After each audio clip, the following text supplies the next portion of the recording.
এটা আমাদের জন্য অতি উত্তম যদি উপলব্ধি করতে পারি। এইভাবে আল্লাহ সুবহানাহু ওয়া তাআলা সূরা জুমার ৮ নম্বর আয়াতে ইরশাদ করেন, কুল ইন্নাল মাউতাল্লাযী তাফিরুনা মিনহু ফাইন্নাহু মুলাকীকুম সুম্মা তুরাদ্দুনা ইলা আলিমিল গায়বি ওয়াশ শাহাদা ফায়ুনাব্বিউকুম বিমা কুনতুম তা'মালুন। আপনি বলে দেন হে নবী, তারা যদি মৃত্যুর চেষ্টা থেকে বাঁচতে চায় তারা পালিয়েও বাঁচতে পারে না। তাফিরুনা মিনহু ফাইন্নাহু মুলাকীকুম, মৃত্যুর চেষ্টা তাদেরকে পাকড়াও করবেই।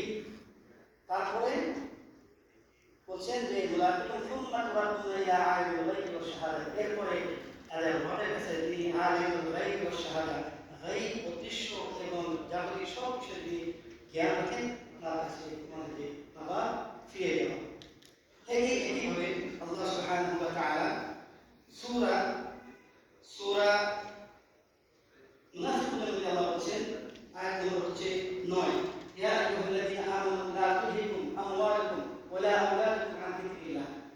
হে ঈমানদারগণ, তোমাদের সন্তান সন্ততি তোমাদের সম্পদ যদি আল্লাহ থেকে তোমাদেরকে গাফিল করে না রাখে, তোমাদের সন্তান সন্ততি এবং তোমাদের সম্পদ যেন আল্লাহ থেকে গাফিল করে না রাখে।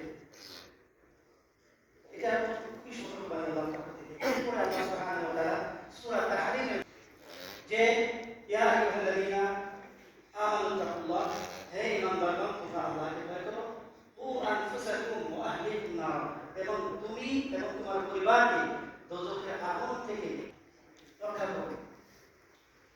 ও আনফুসাকুম ওয়া আহলিকুম নার, সেই জাহান্নামটা কিরকম হবে, আগুনটা কিরকম হবে, ওয়াকুদুহান নাস ওয়াল হিজারা, যার ইন্ধন হবে মানুষ এবং পাথর। যে আগুনের ইন্ধন হবে মানুষ এবং পাথর। আল্লাহ সুবহানাহু ওয়া তাআলা বলেছেন সূরা তাহরীম, ইয়া আইয়ুহাল্লাযীনা আমানু ইয়া আইয়ুহাল্লাযীনা কাফারু লা তা'তাযিরু আল-ইয়াওম ইন্নামা তুজজাউনা মা কুনতুম তা'মালুন। হে কাফের সম্প্রদায়, এখন তোমরা প্রচুর পেশ করো না, কারণ তোমরা যে আমল করেছো তারই তো আমি পরিণাম তোমাদেরকে দিচ্ছি।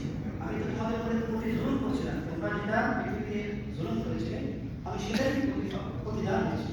লা তা'তাযিরু আল-ইয়াওম ইন্নামা তুজজাউনা মা কুনতুম তা'মালুন। এরপরে আল্লাহ তাআলা মুমিনদেরকে বলছেন, ইয়া আইয়ুহাল্লাযীনা আমানু, হে বিশ্বাসীগণ ঈমানদারগণ, তুবু ইলাল্লাহি তাওবাতান নাসুহা, তোমরা আল্লাহর কাছে তাওবা করো, এমন তাওবা যে তাওবার পরে পুনরায় ওই গুনাহ তোমরা আবার করবে না। তুবু ইলাল্লাহি তাওবাতান নাসুহা আসা রাব্বুকুম আন ইউকাফিরা আনকুম সাইয়্যাতিকুম, তোমাদের এই তাওবার কারণে আল্লাহ সুবহানাহু ওয়া তাআলা তোমাদের সমস্ত যাবতীয় গুনাহকে মাফ করে দেবেন। সুবহানাল্লাহ। ওয়া ইয়াগফির লাকুম যুনুবাকুম, এবং তোমাদের সমস্ত গুনাহ মাফ করে দেবেন।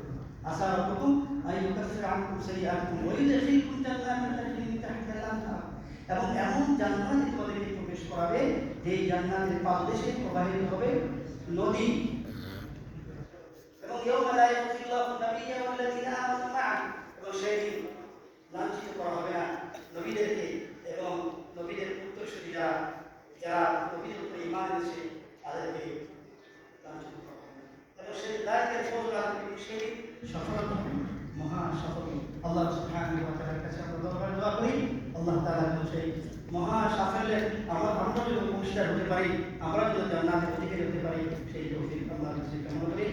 ওয়া আখিরু দাওয়ানা আলহামদুলিল্লাহ।